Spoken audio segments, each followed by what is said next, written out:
Hello students, previous lecture में हमने time variant and time invariant system का analysis किया था और हमने साथ ही साथ कुछ एग्जांपल्स भी देखे थे ताकि हम time variant and time invariant system को अंडरस्टैंड कर पाएं। आज के लेक्चर में हम कुछ प्रॉब्लम डिस्कस करने वाले हैं और ये जो प्रॉब्लम्स होंगी वो आगे आने वाले 1-2 लेक्चर तक कंटिन्यू रहेंगी। तो जो प्रॉब्लम का लेवल है वो धीरे धीरे करके मैं बढ़ाते चले जाऊंगा, तो आप सारे लेक्चर अटेंड करिएगा ताकि आपको ये सिस्टम बहुत अच्छे से समझ में आ जाए। तो आज की जो फर्स्ट प्रॉब्लम होगी हमारी वो आपकी होगी y t is equal to x of t का स्क्वायर। तो यहां पर ये जो आपकी फर्स्ट प्रॉब्लम है उसमें अगर आप देखेंगे तो मैंने बहुत इजी प्रॉब्लम ली है ताकि पिछले लेक्चर का भी रिवीजन हो जाए, उसके बाद मैं थोड़ा सा लेवल बढ़ाऊंगा। तो सबसे पहले मैंने आपको बोला था आप सबसे पहले निकाल लीजिए डिलेड आउटपुट, ठीक है। तो उसके लिए मैंने आपको सिंपल सा ट्रिक सिखा दिया था कि आपको करना क्या है। इसका जो थ्योरी है मैं आपको ऑलरेडी बता चुका हूं, अब मैं डायरेक्टली यहां पर जो मैथमेटिकल ऑपरेशन है वो परफॉर्म करूंगा। तो मैंने आपको ये बोला था फर्स्ट स्टेप में आप ये करेंगे कि t की जगह t minus t naught put कर देंगे, ठीक है। और इसके बाद फिर मैंने आपको बोला था delay in output due to delay in input only.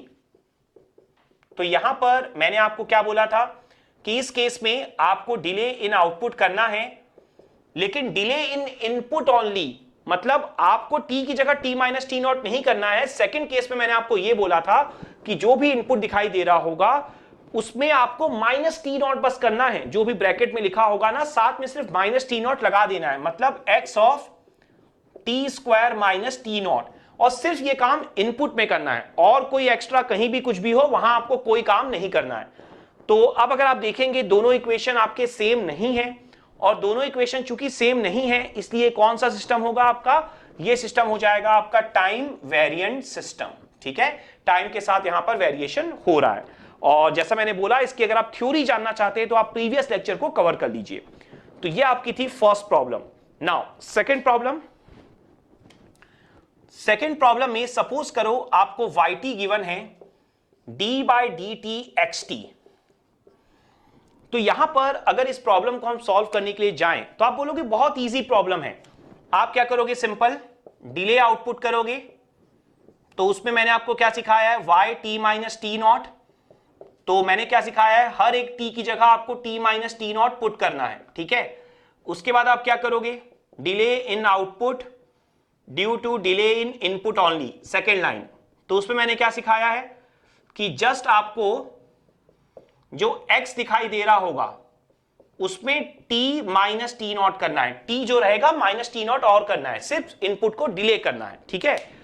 तो यहां पर आप बोलोगे दोनों इक्वेशन बिल्कुल सेम है और आप बोलोगे ये टाइम इनवेरिएंट है, क्योंकि जब दोनों इक्वेशन सेम आते हैं तभी क्या होता है आपका टाइम इनवेरिएंट होता है। तो पहले तो आप ये समझो कि क्या ये दोनों इक्वेशन सेम है। एक बार आप पॉज करके वीडियो को सोचो कि क्या मैंने यहां पर सही लिखा है, ठीक है।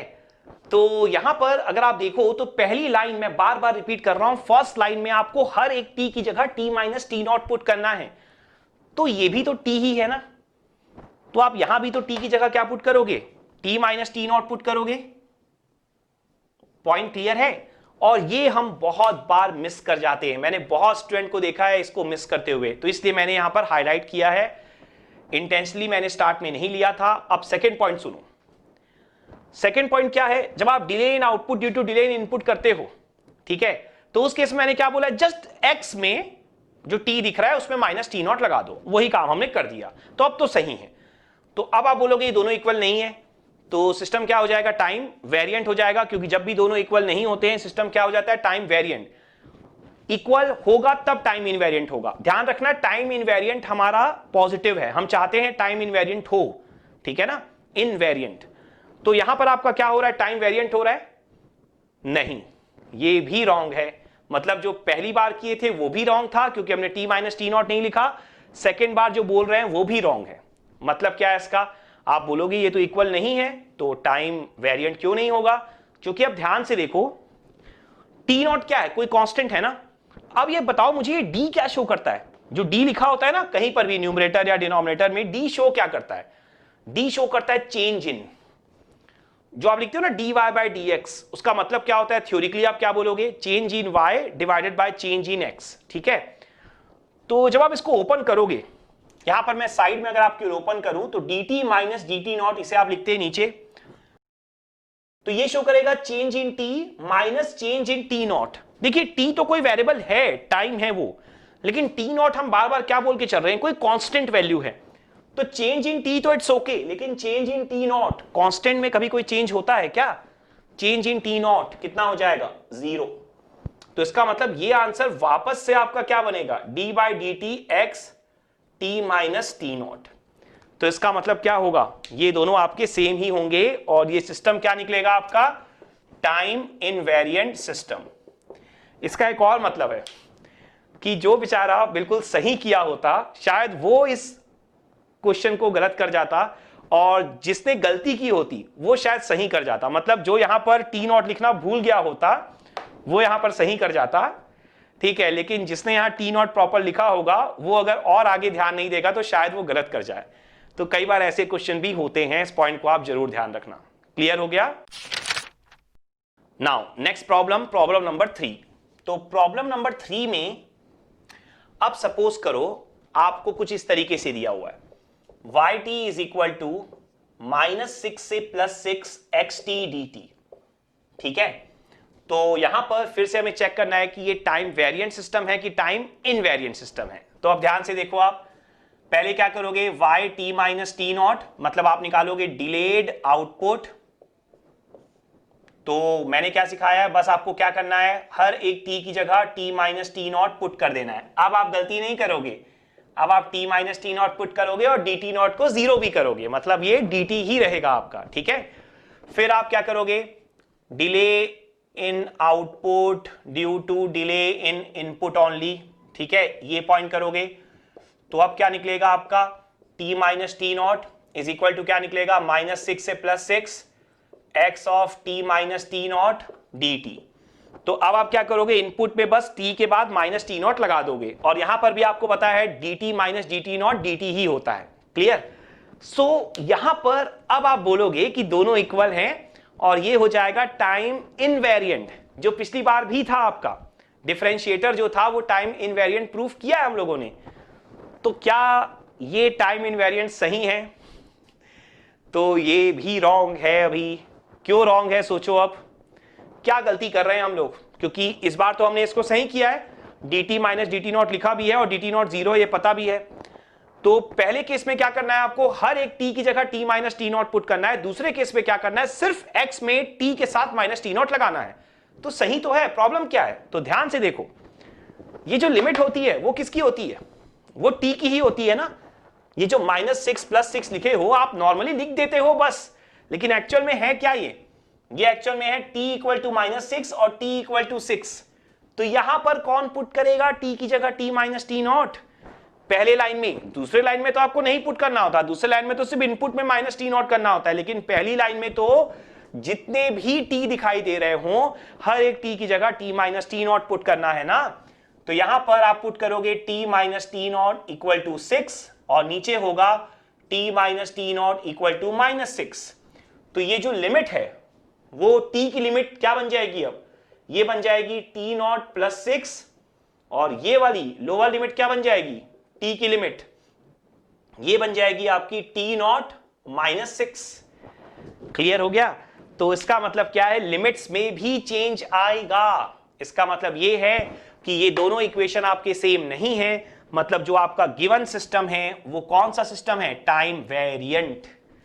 ठीक है, तो गलतियां हो सकती हैं, इस पॉइंट को आपको ध्यान देना है, केयरफुल रहना है। देखिए हार्डली 10 सेकंड का क्वेश्चन है ये, सिर्फ 10 सेकंड का, लेकिन गलतियां कितनी बड़ी बड़ी हो सकती हैं। तो अगर आप केयरफुल नहीं रहेंगे तो ऐसे प्रॉब्लम ही गलत होते हैं एग्जाम में।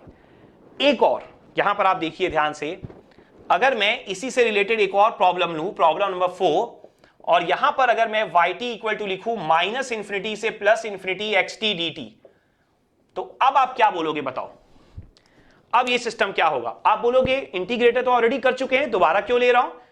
तो आप समझ चुके होगे दोबारा क्यों ले रहा हूं। देखो यहां पर लिमिट आपकी क्या बनी थी पहले केस में, दूसरे केस में तो सिचुएशन सेम ही थी, बस t माइनस टी नॉट किया, लिमिट में तो कोई चेंज था नहीं। पहले केस में लिमिट बनी थी आपकी t not plus 6 t not minus 6, ठीक है। तो यहां पर अब अगर आप समझोगे इस बात को, तो लोअर लिमिट यहां पर माइनस इंफिनिटी है, अपर लिमिट प्लस इंफिनिटी है। तो यहां पर लोअर लिमिट -6 थी, अपर लिमिट +6 थी। तो क्या हो गई, t नॉट -6 हो गई, t नॉट +6 हो गई, मतलब t नॉट ऐड हो गया, सिंपल। तो यहां पर देखो जब t नॉट ऐड होगा तो माइनस इंफिनिटी या प्लस इंफिनिटी में कुछ भी ऐड करने से कोई फर्क पड़ेगा क्या? नहीं पड़ेगा ना।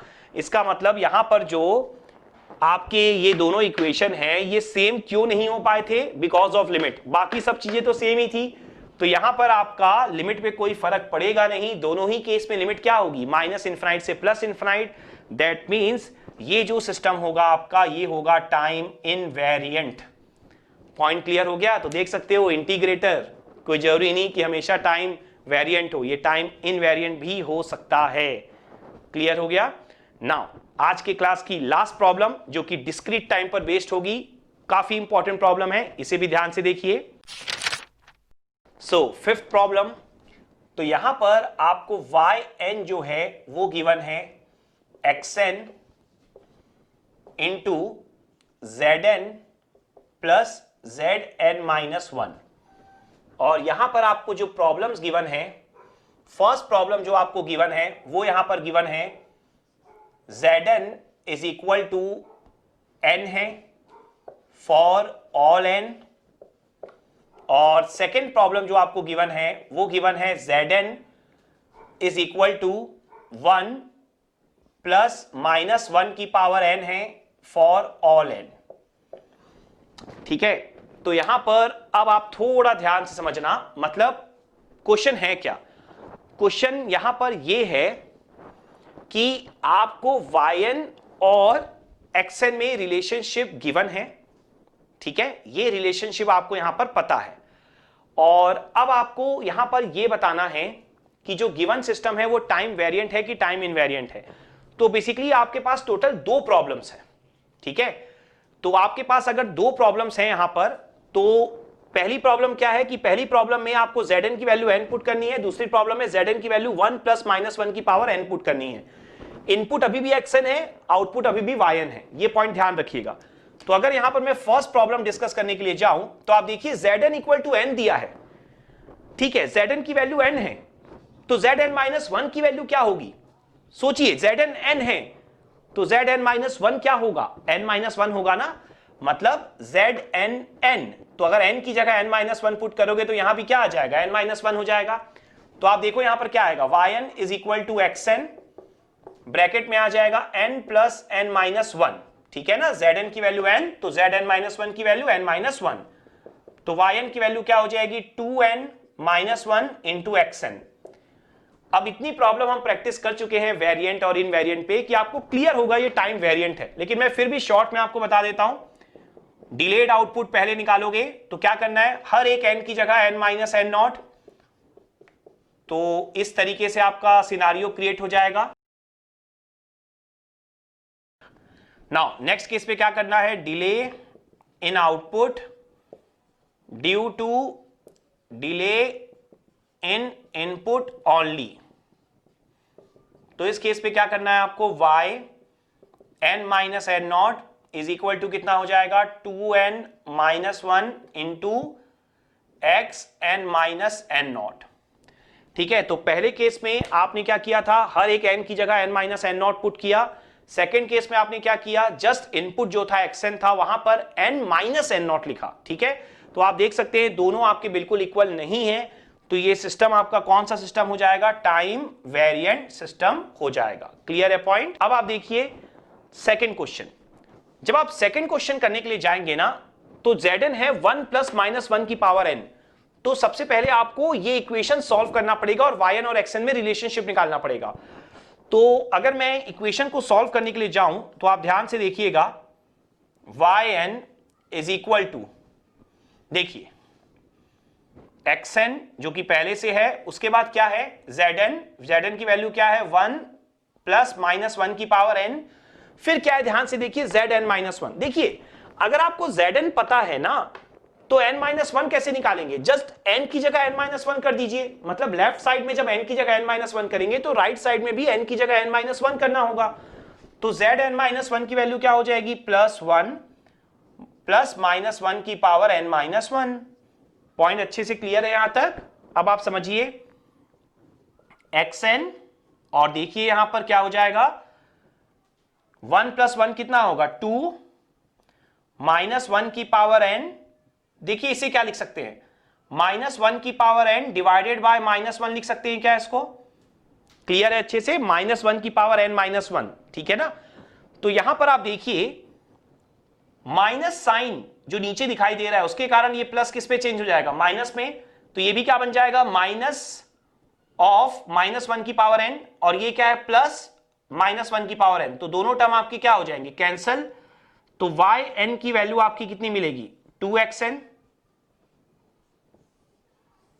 और ये हमें पता है ये टाइम इनवेरिएंट सिस्टम होता है, ठीक है? तो इस तरीके से आप देख सकते हैं कि आप प्रॉब्लम को बड़े आराम से सॉल्व कर सकते हैं अगर आपको ना बेसिक्स आते हैं तो। देखिए time variant, time invariant, I hope अब आप लोग बड़े आराम से कर पाओगे, ठीक है, इस तरह के सिंपल इक्वेशन में। लेकिन उसके बाद भी बेसिक्स की इंपॉर्टेंस कितनी है समझिए। अगर आप कॉन्फिडेंट नहीं रहोगे Zn की वैल्यू पुट करने के लिए या इस इक्वेशन को फॉर्म करने में, तो फिर प्रॉब्लम होगी आपको। तो आज के लेक्चर में इतना ही। Thank you.